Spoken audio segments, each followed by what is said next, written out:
Paalam lang po muna ako sa inyo if pwede po ako mag-ano. So, ate, pwede po ba namin kayong interviewin about po dun sa, ano niyo po, sa tradition in Muslim, about Muslim po, for school purposes lang po, hindi po siya lalabas in social medias. Sige, okay lang.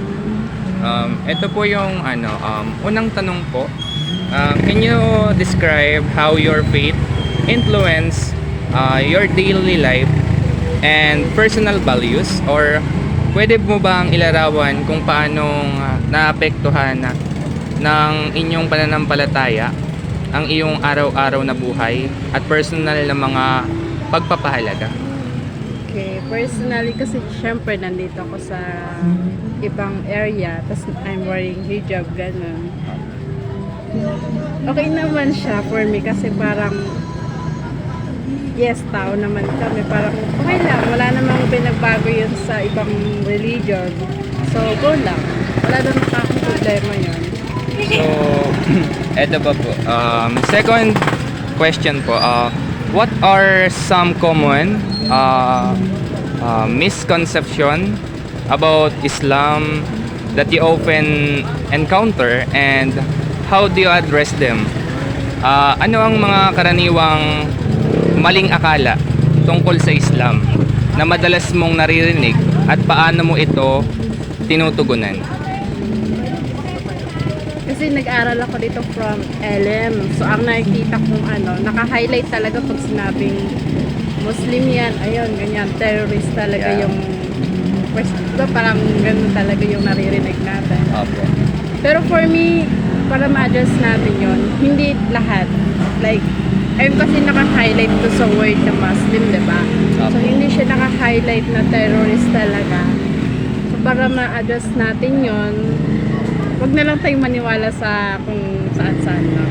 Okay. Focus in one, talaga, sa isang paniniwala. Focus po kayo sa isang paniniwala. So, number 3, ate, how does your participation in religious and community activity shape your social interaction and sense of belonging? Paano naapekto ang iyong paglahok sa mga relihiyoso at komunidad na aktibidad sa iyong mga sosyal na pakikisalamuha at pakiramdam ng makakabilang? Katulad ko din kasi estudyante, para maging sa kanila din, nakikisama na lang ako kung ano yung halimbawa, kung paano sila kumilos, kung paano sila makipagkaibigan, kung paano sila mabuhay sa pang-araw-araw. Okay lang eh. Pakikisabay na lang, parang go with Sabay the na lang po flow tayo lang. sa Agos. Opo. Parang nga lang po, sabi nyo nga po nung una is normal. Ganun lang po. Normal lang din po. Just na iba lang yung suot namin. Yun lang yun. Opo. So, yun nga po. So, ito po yung pang-apat, ate. How do you balance your religious practices with other aspects of your life, such as work or education? Paano mo binabalanse ang iyong mga relihiyosong gawain sa iba pang aspeto ng iyong buhay, tulad ng trabaho o edukasyon? Dahil nga isa akong Muslim, so we pray 5 times a day. Tapos estudyante din at the same time. So lahat parang yung oras mo dapat nakatutok doon. How I balance it is parang gagawa ko ng time management ko, gaganyan ako ng yung oras na to pang study, yung oras na to pang pray, yung oras na to pang everyday lives, parang gano'n. Time management. Okay. May mga oras din kasi tayo na pinaglalaanan natin lahat para ma-balance natin, di ba?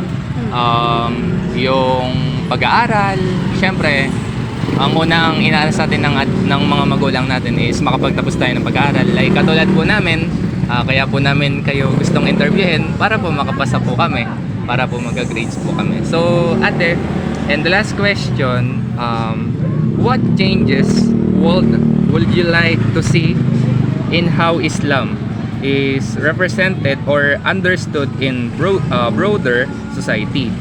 Ano ang mga pagbabago na nais mong makita sa paraan ng pagrepresenta o pag-unawa sa Islam sa mas malawak na lipunan? Okay. To be honest, pag sinabi natin Islam, ang pinaka-meaning nun is peace. Peace as in, ano ba Tagalog? So yun, peace. So parang gusto ko rin kasing isipin ng iba na doon lang mismo sa word na Islam is makita man lang nila na hindi siya like bad, hindi siya more likely kasi parang yun nga sabi ko kanina, ang highlight sa amin is parang masama. So gusto kong sabihin na sa iba like ipaliwanag na mag-search na lang o mag-research about us kasi parang most of us naniniwala sa kung ano lang yung nakikita or naririnig sa iba. So, yun lang po ate. Wait lang. Can I have some videos na encounter po kita ate? So, outro lang po siya.